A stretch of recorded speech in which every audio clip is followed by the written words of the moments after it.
Welcome to New Jersey Politics with Laura Jones. I am Laura Jones, and we are so glad to have you here. In a showdown at Rider University in Lawrenceville, Democrat Micah Sherrill and Republican Jack Ciattarelli squared off in the first general election debate for New Jersey governor. The 90-minute clash, which I had the honor to moderate, drew over 1,600 spectators. It was the largest in-person governor's debate in New Jersey history. The town hall-style format featured questions from the audience as well as panelists. It aired live on ONNJ and the New Jersey Globe platforms. Joining me now to discuss the debate and all of the fallout is one of the debate panelists, Micah Rasmussen, Director of the Rebovich Institute for New Jersey Politics at Rider University. Micah, good to see you.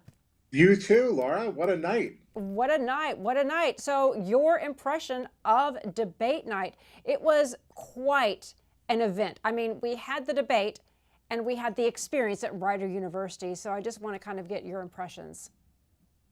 It was a huge night for Rider. It was a huge night for all of us. So much work has gone into it. And I really have to compliment you, Laura. You kept such a nice, lively pace going the entire night. You didn't let anything get bogged down. It really was an interesting debate. We covered so much ground. I was thrilled with the questions from the audience, far superior than the questions that we had to ask, because it's what is on real people's minds. And it was unlike anything New Jersey had ever seen before. We haven't done a town hall format with questions from the audience. It really was a home run from my perspective. I think from a voter education perspective, certainly from my students' point of view, they had an unforgettable learning experience that they could never otherwise have. I was thrilled to be involved. It was something that came off, and all the hard work that we had put into it really paid off. Right, and that's the thing, is we want to inform voters and really give them a look at the candidates, not just, from a moderator's point of view, but from hearing from people in the community. So let's start at the very beginning. Opening statements, that often sets the pace for the candidates. We've got a clip from that, so let's take a look, and then I'll get your thoughts on that. Good evening, New Jersey. My name is Micah Sherrill, and I have a different kind of background, so I'm going to be a different kind of governor. I'm a former Navy helicopter pilot, federal prosecutor, member of Congress, and Jason and I are raising our 4 great kids. And so that's why I am laser focused on driving down costs for families like yours. I'm going to declare a state of emergency on day 1, freezing your rate hikes. I'm going to demand transparency and accountability from our government to save you time and money. And for those of you who have been following Jack's race, you've heard a lot of nonsense. And you're going to hear a lot more tonight. But there's a clear choice. In 1990, Jack took his first of many votes to raise your taxes. That was the same year I took my first of many oaths to support and defend the Constitution of the United States. He'll support abortion bans. I'll support your personal freedoms.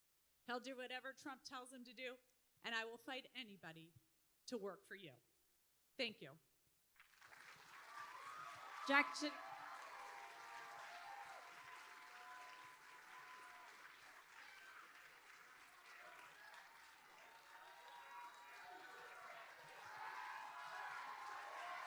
Ciattarelli, it is your turn to deliver your opening statement. Jack Ciattarelli. New Jersey, we need change. We need a hands-on CEO governor who's from New Jersey that knows exactly what needs to be done and is willing to do it. Overwhelmingly, New Jerseyans feel that we're heading the wrong direction. Here's why. There's an affordability in this crisis because of the taxes you pay, and now because of your electricity rates. There's a public education crisis in this state. We've slipped from 2 to 12 on the National Report Card because we no longer focus on critical life skills and vocational training. There's a public safety crisis in this state. Nonviolent crime is through the roof. Break-ins, car thefts, flash mobs in our malls and Jersey Shore. There's an overdevelopment crisis in the state where we're taking Garden right out of the Garden State with all the overdevelopment. We're the worst place in the country in which to do business. These are the issues. My opponent will blame all these things on the president. Make no mistake. The party that's controlled our legislature for 25 years, the party that's controlled the executive branch for the 8 years are the reason why we are today. I look forward to discussing my specific plans on how to fix New Jersey. Okay, so Micah, when you have opening statements, it's interesting. Both of them kind of alluded and touched on each other. Is that the best way to have an opening statement, or is it better to just look at the audience and say, here's what I'm going to do, and not mention your competition? You know, it's interesting. One of the things we noticed is that there wasn't a lot of interaction between the two. It was almost as if what they had practiced was go out, do your own thing, don't be distracted, and make your own points, and don't worry about what the other candidate is saying. We didn't know if that's how it was going to go. We thought that they might mix it up. We thought that they might get close to each other or close to the people asking questions. They kind of kept their distance and played it safe, and I think we saw that. We think they stuck to sort of their campaign, their overarching campaign themes in this opening section. And that probably is what you can expect to see. But as much as we possibly could throughout the night, we're going to want to get them off those talking points. You know, it's natural in the opening statement. You're going to start with what your campaign is about. Yep. You're going to have those talking points. You want to make sure you hit everything. Well, when we went to our panel, David Wildstein, editor of the New Jersey Globe, asked the candidates to commit to not raising the sales tax. Let's listen to what they had to say and how they handled that question. We are not raising the sales tax here in New Jersey. What we need to do is lower the income tax and the property tax here in New Jersey. Those are the most burdensome taxes we pay. Pennsylvania's flat tax is 3% on personal income. Our highest bracket is 10.75. Pennsylvania's property taxes on average are $3,000 less per home than ours. What is it that Pennsylvania is doing that we're not? They give Republicans control from time to time. I think that's what they do in Pennsylvania. Listen, it took us 238 years to get the $36 billion budget. In 8 years, we went from $36 billion to $59 billion. Can anybody tell me their life is better off than it was 8 years ago? Has anything gotten better? I've been here for 64 years. 64 years. I never remember it being this bad. The affordability crisis, look at your property tax bill, look at your monthly electric bill. Public safety, public education, overdevelopment, and the worst place in the country to do business. That's why we are where we are today. 64 years, and for over half that time, he's been raising taxes on all of us. You know, I can see why your career as a CPA was so short-lived, because your math just doesn't add up, Jack. So that's why, as we look at a $5 billion hole that we're facing from the federal government, as we're working hard to make sure that we're paying into pensions, at least one of us, to make sure that people have the hard-earned dollars that they've earned over time, as we're working to make sure that we have the best public school system in the nation, I'm not going to commit to anything right now, because I'm not just going to tell you what you want to hear. Now, Jack raises sales tax all the time, and yet tonight he said this because, like we know, he'll tell you whatever you want to hear. Well, I'm going to tell you the truth. I'm going to be fiscally responsible with your money. I'm going to drive down your cost at every level, and I'm going to make sure your kids have great opportunities here in the state of New Jersey. So, Micah, one of the things that I noticed as moderator, a lot of times Jack would come out, and Jack Ciattarelli would come right out and answer a question, or he would make a reference to it. So he came out and said, no. Mikey Sherrill is saying, I don't know. Do you see pros and, you know, what's your take on how they address this question? Because it's the biggest issue is affordability in the state. Well, it was an important moment for Jack Ciattarelli to have to swat this back, because there's been a lot of advertising from the Sherrill campaign and from other Democratic groups saying that he has been talking about raising the sales tax to 10%. And in fact, he has talked about that. And so now in this debate, he's clarifying that does not mean that I'm raising the sales tax to 10%. He needed to make that point. He needed to make that emphatic, and he did that. The problem for Mikey Sherrill, and I understand not wanting to get boxed in and answering a question that you're asked that you're not prepared or you haven't thought about. I think that's one of the things we can say about her speaking style. She's very cautious. She doesn't want to say something until she's thought about it. I get that. But the problem for her, unfortunately, is that she's out there making the charge that he's going to raise the sales tax, and she's not prepared to say that she won't. So that was an inconsistency, and that was a missed opportunity for her to say, there's a clear contrast between the two. Yeah. All right. Now, you, Micah, ask a question when it comes to vaccines. Let's take a look and see how they responded. A child died of measles in the United States last week, and we have counties in New Jersey like Ocean where the vaccination rates have now fallen below what's required to maintain herd immunity. Should New Jersey parents be worried? Yes. New Jersey parents should be very worried. We just had back to school, so many of the parents know there's a lot going around. Imagine if it was polio right now. We have, I think, over 10 cases of measles so far this year in New Jersey. We are the most densely populated state in the nation.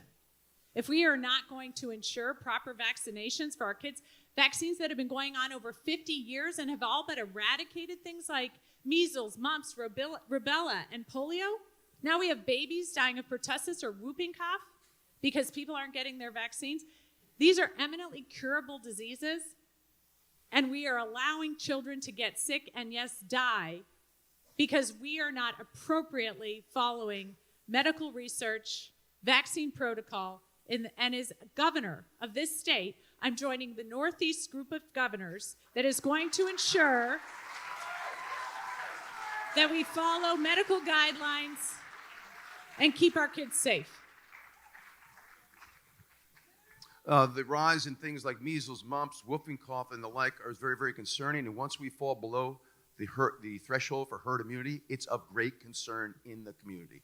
And so I support the vaccine schedule with regard to measles, mumps, rubella, whooping cough, polio, on down the line. We've got to get above the threshold for herd immunity to keep our communities safe. The obligation of any governor on day one after they take their oath of office is the public health and safety, and we'll do that under Governor Chattarelli. I just wish my opponent showed the same concern when it came to biological males participating in female sports. We should be protecting all students.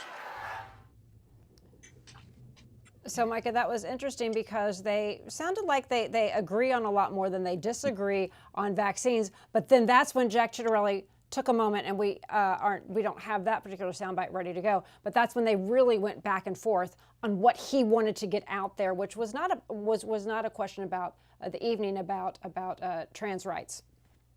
Yeah, and my students found that to be a very jarring moment. They said, "What does trans rights have to do with a question about vaccines?" I had to explain that sometimes when you're debating, candidates will do that. They'll finish that part and they'll say, "Let me talk about something else." It is abrupt. It's hard to follow. But here's where I think Micah Sherrill had a very solid spar back and forth. And that clip did not include where she comes back and she says, "Well, that's interesting because on your website, you say that there needs to be vaccine choice for parents. And if we have vaccine choice for parents and it's up to parents whether or not they vaccinate their children, that's how you don't get the percent of the population protected so that you fall below that herd immunity level." I thought that was a very strong answer on her part. It was very detailed. And he didn't have an answer for that because, of course, he went on to pivot to this other subject. Right, and that's a lot of times what candidates do, but they want to ensure they get that out. Is there a risk in doing something like that? Because it was at my discretion. I could have said, you know what, nope, we don't have time for that. We're moving on to the next question. But, it was spirited, yeah. You could have. You let him use the time the way that he wanted to use it. But yeah, there's a risk in sounding like, there's more detail that you could have provided or put on the record as far as vaccines was concerned. You chose not to do that because you wanted to go to this culture war issue. And, it's an important one for him. He's clearly trying to capitalize on it the way that President Trump capitalized on it. That was an important issue for President Trump to drive out conservative voters across the country last year. And it worked for him. It has not always worked in New Jersey. In 2023, the legislative year, Republicans made trans issues very central to their legislative campaigns. It did not work in a single case in that year. It really fell on its face. So the question is it something that's going to work here? Is it something that is wise for him to follow that Trump example? Or is it something where he should have just stuck to measles because that was what we were talking about? Yeah. All right, well, we're going to take a quick break. And when we come back, we're going to look at what the candidates had to say about schools and education. Stay with us.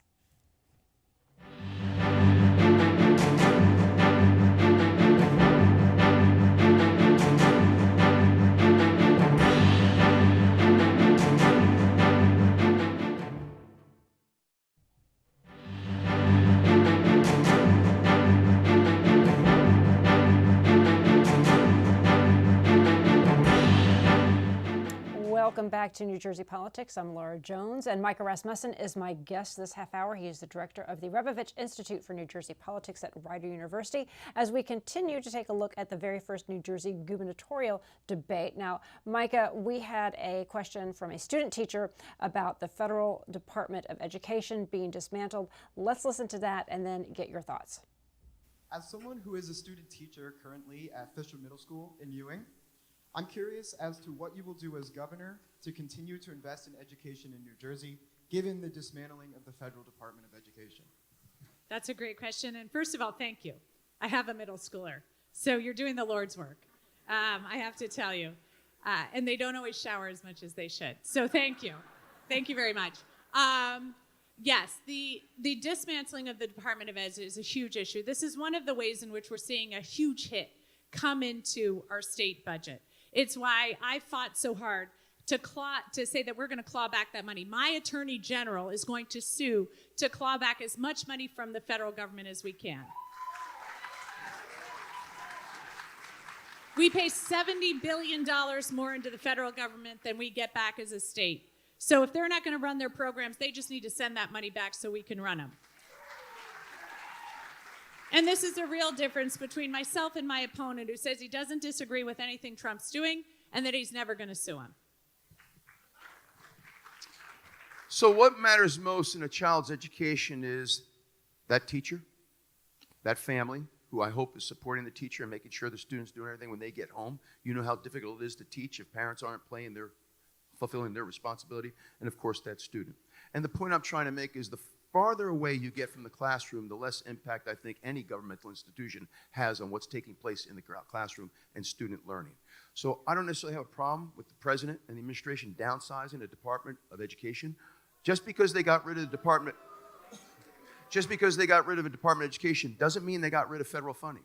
The funding is still coming, okay? And I'll fulfill my obligation as governor to make sure that our schools are fully funded, but we need a new public school curriculum to get our kids back on track, and we need more vocational training opportunities. That's what matters most in the academic development of our students.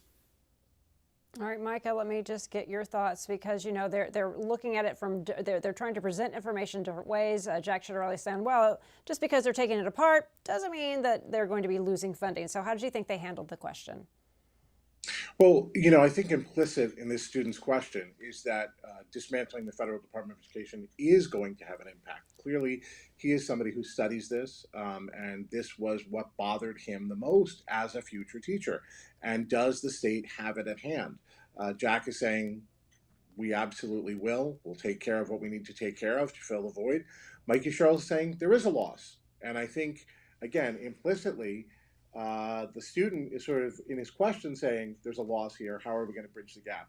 And, you know, Jack's in a box here. Anytime there's something where it is a question about an impact of something that has been a Trump administration decision, he can't be critical of Trump. Normally, in a party, you could respectfully disagree. Trump doesn't truck any criticism. He doesn't expect it. He doesn't want it. You are incurring his wrath. You are potentially going to be blasted by him, you know, in a tweet if you do.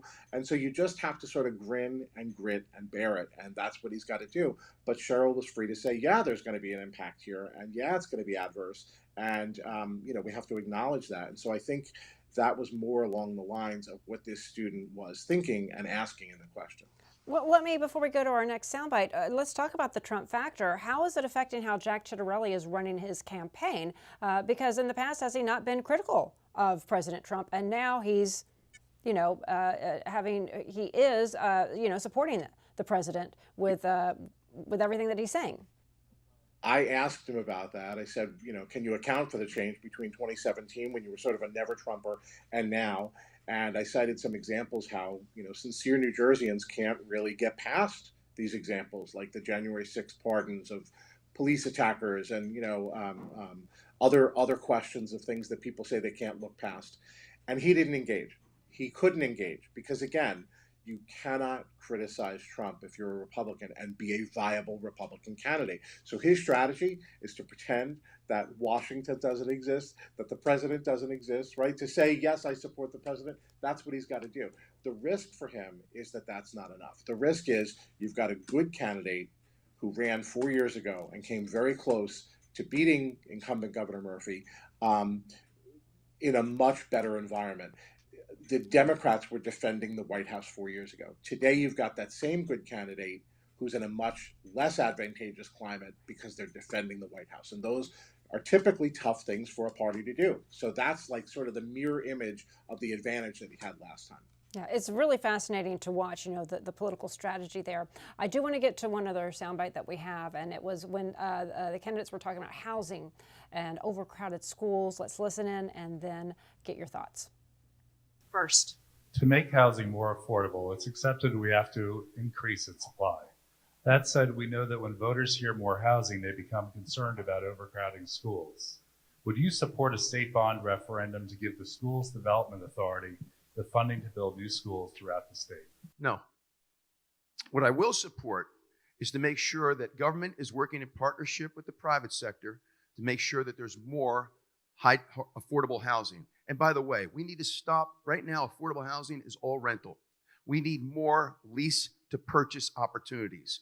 The next generation is doing nothing but renting because that's all we're forcing down their throat. And the reason I say that, Charles, is because I want to stop with us developing high-density housing in every one of our 564 towns. I want to use the shortage of affordable housing to get people to live in our urban centers again. I live in downtown Somerville. This town has gone through a magnificent transformation because we've gone up with low, moderate, and market rate units, and it's vibrant. What we're doing in Somerville is what we need to do on a much larger scale in Newark, in Trenton, and in Atlantic City. We've got to stop the exacerbation of sprawl. Anybody that's concerned about the environment should not be doing this. And by the way, you want the poster child? Why are we condemning a 175-year-old farm in Cranberry? Why are we condemning open space to build more high-density housing? I don't think so. So that's a great question. I think what we all see here is too much of the money we spend on our education system is not going to the things we want it to go to.